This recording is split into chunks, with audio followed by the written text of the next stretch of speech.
کے اندر شامل. اب میری عرض کرنے کا مقصد یہ 60 لوگوں کی بات کر رہی ہیں کہ جی 60 سالوں سے جمہوری طریقے سے دینی لوگوں کو کیوں نہیں لایا گیا. میں اس کا جواب دینا چاہوں گا. نہیں دیکھیں, ہم جمہوریت پر اگر تسلیم نہیں کر رہے, ہم پر یہ گلا ہے نا کہ ہم جمہوریت کو تسلیم نہیں کر رہے. میں اس کا یہ جواب دینا چاہوں گا کہ 60 اعجاز الحق صاحب جو اس وقت کیو لیگ جو اتنی پاور میں تھی, ابھی آپ کی ان سے گفتگو ہوئی, وہ کہتے ہیں کہ ہمیں اعتماد میں نہیں لیا گیا. جمہوریت پر لوگوں کا اعتماد کیسے ہوگا؟ مولانا فضل الرحمان صاحب کہتے ہیں کہ جی ہم نے حسبہ بل پیش کیا, اس میں رکاوٹ ڈالی گئی. آج بزور طاقت اگر شریعت بل یا وہاں پر نظام عدل ہو رہا ہے تو وہ رائج ہو رہا ہے.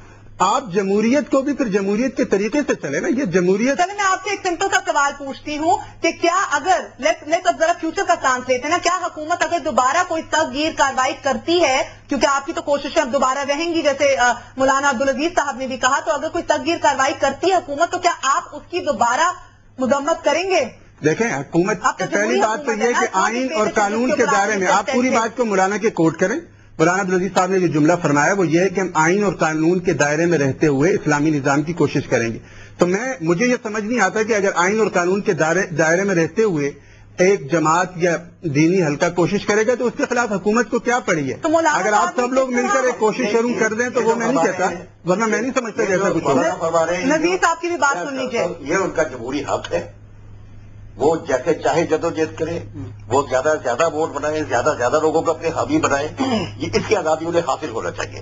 مگر دیکھیے طارق صاحب ایک اور بات دیکھیے, جیسے انہوں نے حوصلہ افزائی بھی کی, نظام عدل ریگولیشن کو ایک تھمز اپ بھی دیا اور یہ کہا کہ ہماری شہداء کی قربانیوں کی وجہ سے ہوا ہے. تو پھر دیکھیے نا, میں ذرا سے ایک لنک. بالکل, میں ایک بات کی تو وضاحت کروں گا. جیسے آپ نگہت اور صاحب دانشور ہیں, یہ بات ابھی فرما رہے تھے کہ جمہوری طریقے سے اور ووٹ کے ذریعے سے یہ بات منوائے. بات یہ ہے, میں سب سے پہلے نہیں, ابھی جو نظام عدل کو یا نظام مصطفیٰ کو رائٹ کرنے کے لیے وہ کہتے ہیں کہ جمہوری طریقے سے ووٹ کے ذریعے سے کرائیں, یا یہ بات بھول رہے ہیں کہ یہ ملک اسی ووٹ کے ساتھ بنا تھا کہ اس میں نظام شریعت نافذ ہوگا.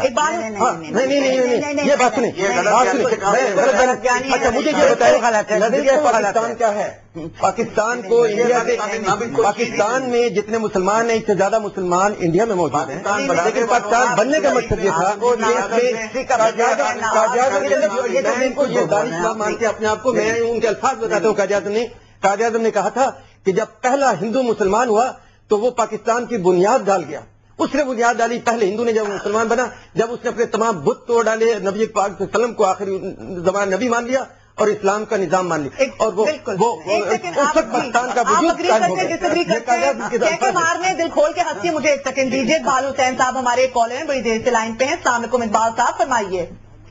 وعلیکم السلام. اصل میں آپ کی گفتگو میں سن رہا ہوں, یہاں دو چیزیں بڑی کلیئر کرنے کی ضرورت ہے کہ کیا پاکستان اسلام کے نام پہ بنا تھا یا مسلمانوں کے لیے بنا تھا. Two different things all together. اگر اسلام کے نام پہ بنا تھا تو اسلام کی شریعت یہاں نافذ ہونی چاہیے. اگر مسلمانوں کے لیے بنا تھا تو یہاں مسلمان رہتے ہیں. ایک چیز. دوسری چیز, شریعت محمدی کیا ہے, نظام مصطفیٰ کیا ہے, نظام مرتضیٰ کیا ہے, کون سا نظام اسلام کا یہاں نافذ ہونا چاہیے, اس کا اختیار صرف اور صرف مجتہد کو ہوتا ہے جو جامع الازہر سے پڑھا ہوا ہے اگر وہ سنی ہے, اور یا جامع خم سے پڑھا ہوا ہے اگر وہ شیعہ ہے, یا کوئی اور مدرسے سے, یا ندوہ ایک جگہ ہے ہندوستان میں وہاں سے. طالبان کے اندر کون سے لوگ موجود ہیں جو آیت اللہ ہیں, جو مجتہد ہیں, جو نظام عدل کو یا نظام مصطفیٰ کو یا شریعت محمدی کو انٹرپریٹ کر سکتے ہیں اکارڈنگ ٹو دا قرآن اور اکارڈنگ ٹو دا حدیث. Can you name any 2 persons in Taliban who can do that? بہت خوبصورت. اس کو میں کہتی ہوں ایک بیدار ویور جس کو پوری ایک نالج ہے, جس کو احساس ہے, جو کنسرنڈ ہے. بہت بہت شکریہ کال کرنے کا. یہی سارے سوال میں مولانا صدیق صاحب کی جانب لے کے جانا چاہوں گی. آپ اس کا جواب دینا چاہیں گے. انہوں نے مختلف سوال پوچھے. سب سے پہلے, پاکستان اسلام کے نام پہ بنا تھا یا پاکستان مسلمانوں کے لیے بنا تھا؟ انہوں نے کہا کہ 2 ڈفرنٹ چیزیں ہیں, اور اس کے ساتھ ساتھ کہ شریعہ محمدی, شریعہ مصطفیٰ, شریعہ مرتضیٰ, یہ ہم کون ڈیسائیڈ کرے گا؟ اور اس کے ساتھ آپ جواب دینا چاہیں گے تو اس کا جواب دیجیے پلیز. جی, سب سے پہلی بات تو میں یہ کہوں گا کہ کریڈیبلٹی کیا ہے, کون سے اسکولوں میں گئے ہیں طالبان کے لوگ, کدھر سے ان کو کریڈیبلٹی ملتی ہے, and including Amir of Lal Masjid is well. جی, میں یہ کہنا چاہوں گا کہ سب سے پہلی بات یہ ہے کہ ہم پاکستان کو ایک اسلامی ملک کہتے ہیں یا مسلمانوں کا ملک کہتے ہیں. پہلی چیز تو یہ آ جاتی. اگر ہم اسے اسلامی ریاست کہتے ہیں تو اس کا مطلب یہ ہے کہ ہم اسے ایک اسلامی ملک تسلیم کر رہے ہیں. جب تسلیم کر رہے ہیں تو پھر یقیناً مسلمان کہیں بھی رہتے ہوں تو اس ایریے کو ہم کہہ سکتے ہیں کہ یہ مسلمان یہاں رہتے ہیں. لیکن یہ صرف رہنے کے لیے جگہ، سر چھپانے کے لیے جگہ کا تصور پاکستان کے میرا خیال ہے کہ علامہ اقبال اور ان تمام کے اس فلسفے کے ساتھ ہی مذاق ہوگا. جہاں تک دوسرا سوال ہے، ہم یہ کہتے ہیں، دیکھیں میں یہ نہیں کہتا کہ طالبان کے اسلام یا کسی کی اس میں کمی کوتاہی نہیں ہو سکتی، لیکن سوال یہ پیدا ہوتا ہے کہ طالبان جس شریعت کی بات کر رہے ہیں، ہم سب مل کر، علماء میں پاکستان کے اندر بڑے اہل علم حضرات موجود ہیں، ہم سب مل کر آپ اس پر پروگرام کریں. ان لوگوں کو جو ویسے تو اس نظام عدل پر اتنی باتیں کر رہے ہیں، جو آپ کے پروگرام میں موجود ہے، میں ان سے سوال کروں گا کہ اس اسلامی سسٹم میں ماں سوائے اس کے جو کوڑوں والی ویڈیو جس کو غلط بھی اب تک تسلیم کیا جا رہا ہے، یہ ہم سب مل کر کوشش نہیں دیکھیں، ہم سب مل کر کوشش کرتے ہیں. میں مثبت انداز سے بات کرنا چاہ رہا ہوں. ہم سب مل کر یہ سوال رکھتے ہیں کہ طالبان کے اسلام میں شریعت سے ہٹ کر کیا کیا چیزیں، اور انشاءاللہ لال مسجد کا سٹیج، لال مسجد والے مل کر آپ لوگوں کی آواز سے آواز ملا کر خلاف شریعت چیزوں کو، طالبان یا مولانا صوفی محمد یا جو لوگ ہوں، ہم آپ کے ساتھ مل کر آواز ملانے کو تیار ہیں. لیکن آپ وہ چیزیں بتائیں نا کہ کون کون سی چیزیں. اگر ہم اس آئین کے اندر یا اس وقت جو ہمارے ملک کے اندر قانون رائج ہے اس کے اندر تو خلاف شرع جو چیزیں ہیں، حقوق نسواں بل سے لے کر سودی بینکنگ سے لے کر کیا کچھ ہو رہا ہے، لیکن طالبان کے اسلام میں جو غلط چیزیں ہیں انہیں ہم سب کو چاہیے کہ ہم نمایاں کریں اور اس کا جواب دیں. بات کر رہے ہیں نہیں انہیں کر لیے بات، کیا بات ہے؟ یہ حقوق نسواں بل کو خلاف اسلام فرماتے ہیں. تو میرا خیال ہے کہ اسلام میں جتنے حقوق دیے گئے ہیں خواتین کو، پہلے تو یہ بتا دیں کہ طالبان نے کیا عورت کو حق دیا ہے ورثے میں، جائیداد میں حصہ دینا ہے؟ جی بالکل. میں آپ کو یہ بتاؤں کہ یہ میں ورثے کی بات کروں گا، میں ورثے کی ہی جو بات میں ضرور سنوں گی. اگر آپ مجھے پتا ہے مجھے بہت ڈانٹیں گے، ہمیشہ قطع کلامی کرنی پڑتی ہے، اس کی معذرت پھر چاہتی ہوں.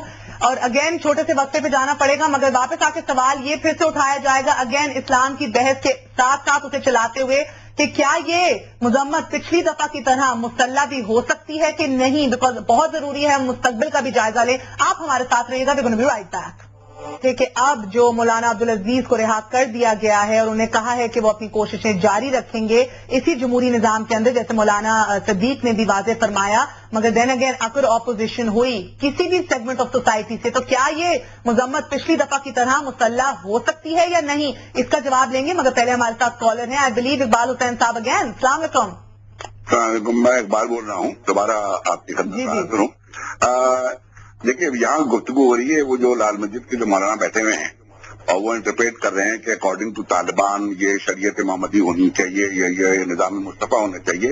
اس ملک میں جہاں تک میں رکھا تھا کہ کچھ سالوں پہلے ایک عدد کمیٹی قائم کی گئی تھی اور اس کمیٹی کی یہ ذمہ داری دی گئی تھی جس کے اندر اہل تشیع بھی تھے، اہل حدیث بھی تھے، بریلوی بھی تھے، وہابی بھی تھے، مالکی بھی تھے، شافعی بھی تھے اور کیا کہتے ہیں سفری بھی تھے. جس کمیٹی کو ہیڈ منیب الرحمان صاحب، اس کمیٹی کو صرف ایک چیز کہی گئی کہ مسلمان کی تعریف کیا ہے. وہ کمیٹی 2 مہینے تک ڈیلیبریشن کرنے کے باوجود مسلمان کی تعریف نہیں بیان کر سکی. تو اسلام کی تعریف کون بیان کرے گا اور نظام مصطفیٰ کو انٹرپریٹ کون کرے گا؟ Beautiful, thank you very much Tariq صاحب. مجھے تعجب ہوتا ہے جب اس قسم کا سوال کیا جاتا ہے کہ آج تک اسلام کی تعریف نہیں کی گئی.